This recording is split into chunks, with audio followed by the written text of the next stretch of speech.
Hey everyone, Jason here, digital marketing consultant, and in this Entrepreneur's Guide to Productivity, you're going to be learning 3 actionable techniques and strategies for working from home successfully. These come directly out of my experience working from home from the past 5 years on my own business, as well as actually working as a freelancer and contractor for companies. So links in the description to some other helpful productivity videos and organization videos to help make sure you get the most out of your time. So let's go ahead, jump right in. Number 1 is building a bunker. Now, one of the most common things you might come across when you're looking for how do you work from home successfully, how do you be more effective working from home, is creating some sort of place in your house or your apartment where you just do work. Now, it doesn't actually have to be a room in and of itself. I get it. We're all on different budgets. I've personally never actually had a specific room that's only been my home office. It's always been in a corner like this in our studio, because right now I'm a digital nomad. And even when we weren't bouncing around Airbnbs, my office would always be a corner of the living room. So there's 3 really important points with whatever you do and however much space you give yourself. The first point is when you're creating your bunker time needs to be treated as if you're not actually in the house, which means you're only going to do work when you are in that space, when you're in that area. Now, the second big key to success here with creating your bunker and creating your home office, however big or small, or whether it's just a little corner, is making sure that you only do work when you're there. So you want to treat that as if you're actually leaving the house. What's really important, we'll get more into this in the second tactic and strategy here, is that you treat this area as if you had physically left the house, which leads me into number 3, and that is you need to set up rules with everyone else in your house that when you're in your bunker, you're not to be disturbed. Now, arguably, this is going to be the hardest part. And outside the usual distractions of social media, Facebook, and email that you shouldn't be checking every 5 minutes anyway, it's going to be the people around you, because it's very hard to tell your wife, your spouse, your boyfriend, your girlfriend, your roommates that even though they can see you, they need to just act as if you're not actually there. Now, a little rule that we have in our house is I just tell my wife that I'm plugging in, so I'll put in headphones, even if I'm not listening to anything, and that way she knows that even though she can physically see me across the room, just treat it like I'm not there, and then at the end of the day, she knows I'm going to stop being an antisocial hermit.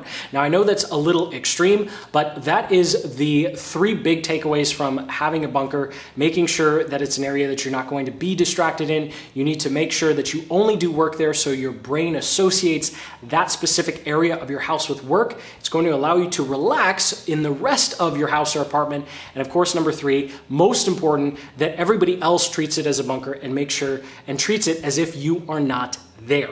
Now, the second big key to success or tactic strategy here from working from home is actually tracking your time.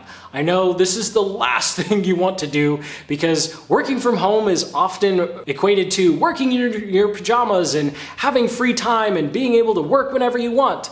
Well, time works differently when you work from home, because when you're in office, you get to punch in and you get to punch out, which means if you have a 20-minute conversation with a coworker or you're called into a last-minute meeting, all of that time is something that you don't really have to think about, because most of our bosses, when we're at an office, just care that we're actually there. They're not looking at how many hours we're actually spending doing what we're supposed to be doing, although I digress on that point. So when you're working from home, you're going to find that even though you sit at your desk for 8 or 9 hours, the same 8 or 9 hours you might have spent at an office, you're going to find that your output is going to be a whole lot less, and it's going to be very frustrating and very confusing in the beginnings. And so what you want to do is you can use an app like Rescue Time. You don't have to be OCD like myself. I personally use a technique called time blocking, and I use a spreadsheet to track every 10 to 15 minutes of what I'm working on. I'll link up in the description to a video and playlist on time blocking and how that works, but you can use a free app called Rescue Time, and it will actually automatically track the applications. It is a bit Big Brother-ish, but it will track everything for you that you're doing on your computer. It can also work on your phone, so you know where your time is going. Because when you're working from home, especially if you're working as a freelancer, you're probably on the clock. And so it's really important that you meticulously track your time so that you can have an actionable report at the end of the week and see how you can improve and where things are slipping away. Because that quick little trip to do some dishes or quickly get some laundry done, those little breaks really add up fast, which leads me into the last part of this before we go on to strategy number 3 here, and that is the 5-hour rule. So something that you have an advantage of as someone working from home is you can do chores and errands during the day, which is awesome. You should definitely take advantage of that. But often it can come at the expense of actually being productive and getting your work done. So I follow something called the simple 5-hour rule, and that is I don't do chores around the house, and I don't run errands until I've at least done 5 hours of solid work. So me personally, I like waking up early in the morning. I'll get those 5 hours done, and then in the early afternoons, I'll go do grocery shopping, I'll go run errands, and then that way I can take advantage of the fact that I can go to all those places when everyone else is still at work. Sometimes I used to even go to the gym in the middle of the day because that was when I could actually find a place to swim because I really like swimming laps. And if you go at the end of the day, if you're a fellow swimmer, you know that there's never any free lanes. All the lanes are taken. So you can do things like that, but following the 5-hour rule will make sure that you at least get 5 solid hours of work done before you start taking advantage of that flexibility that you have.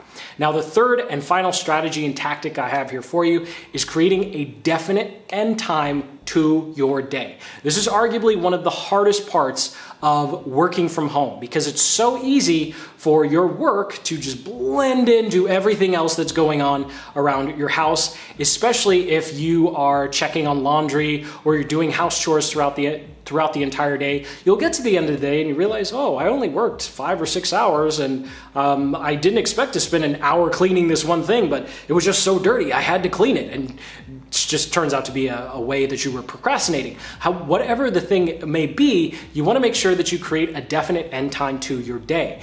And when you create this end time, it allows your brain to turn off and relax. And this also ties into the first strategy, which is making sure that you only work inside your bunker. So don't pick up your laptop and then go to your bed to work, or pick up your laptop and type away while someone else is cooking or you're watching TV. You really have to make sure that you keep all of your work inside your bunker and you have a definite end time. This end time is also going to help you with the third part of the first strategy, which is getting other people to treat you as if you're not there. Because one of the things that was really helpful for me was communicating to everybody else, hey, okay, I might be in the corner, but when I'm done, I'm done. You can talk to me. We can be normal people. You just have to treat me like an antisocial hermit until I'm done with my workday. And it's going to be a lot easier to get those other people in your life to buy into the fact that you are taking your working from home seriously if you actually end your day. So it's beneficial for you in terms of making sure that you can relax and recharge. You're not spending 2 or 3 hours right before bed working.